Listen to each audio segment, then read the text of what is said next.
Iran is surrounded by enemies, yet it wants to act tough. To survive in a region in which it has made many enemies, Iran uses the help of proxy organizations and local militias. It is fighting entire wars against the Arab world on the back of regional militias and terror groups. On its own, Iran does not account for a dime. Iran is hostile towards the Arab world and is fighting a war against Saudi Arabia in Yemen.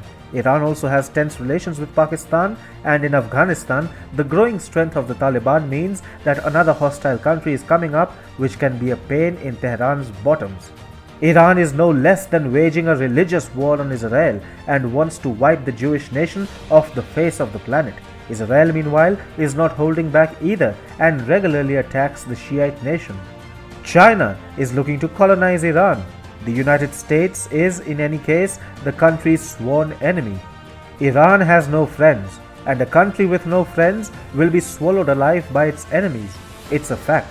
Hi and welcome. You are watching TFI Global, the foreign affairs and geopolitical analysis arm of the TFI Media Group. I am your host Sanbir Ranhotra, and in this video I will tell you how Iran is on the path of destruction and will cease to exist in the future. The world has become more unstable than it was before. While it is surely catalyzed by the current pandemic, some states seem to not realize the scale of this churn and continue to make enemies all around. Iran is one of the nations which is driving its foreign policy less by coordinated consideration and more by short-sighted and power-grabbing instincts. This has led to Iran finding itself cornered and in an awkward situation where it is surrounded by countries which are on bad terms with it.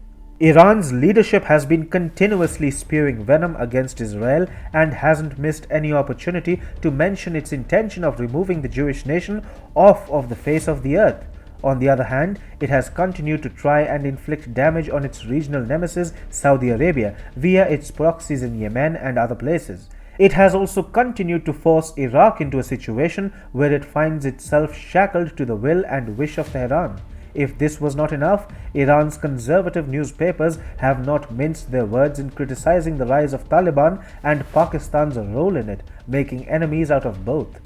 These actions and policies have pushed Iran into an awkward situation, where it is not only vulnerable from its neighbors, but also because of its precarious domestic situation. If Tehran continues with its current policies, it will not be a surprise that the nation in its current formulation as a theocracy will cease to exist in the coming years. In its major front-page story on Thursday, the conservative newspaper Jamhuri Islami cautioned Iran's leaders about the presence of Taliban militants along Iran's eastern borders. Jamhuri Islami also opined that with the Taliban growing in strength thanks to green lights from the United States and regional players, presumably referring to Pakistan and other states supporting the peace process, made the group no less a risk to Iran's national security than the Islamic State group. And even in a situation where its eastern borders are a cause of concern, Iran has continued its offensive against Saudi Arabia and other Arab nations, via its proxies of course, the prime example being Yemen. Recently, a Liberian-flagged cargo ship traveling from Saudi Arabia to the UAE came under attack in the Indian Ocean, according to Israeli and Lebanese media. The defense officials said they were checking if Iranian forces were behind the alleged attack, according to Israel's N12 television. These attacks are not a one-off incident. The Iranian regime has been taking similar confrontational actions all the while.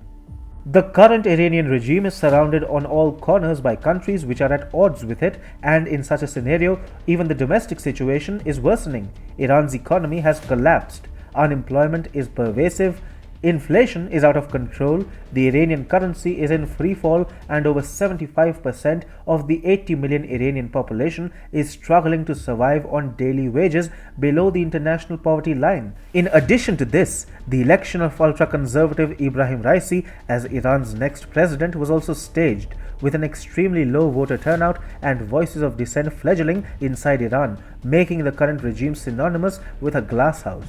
Tehran has been using the carrot and stick tactic with the Biden administration to gain the most favors. The Shiite nation doesn't really want to revive the JCPOA, or what is informally known as the Iran nuclear deal, anymore. Yet, Iran understands that it needs to get rid of punitive American sanctions.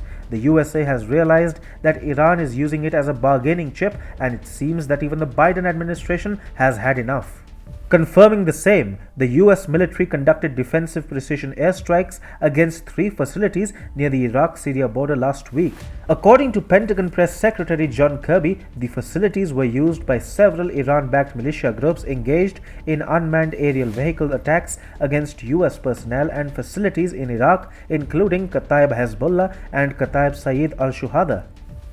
Israel, on the other hand, has maintained a consistent aggressive defense policy and continues to keep Tehran on its toes, punitively destroying any designs Iran may have. And with the Abraham Accord countries working cohesively, things are becoming more and more dangerous for Iran. Israel is working closely with the UAE to make sure that the position of Iran weakens in Yemen. Apart from an Israeli Arab spy base in Socotra, what has also terrified Iran and the Houthis is the ongoing construction of an airbase on the strategically located Mayoun Island.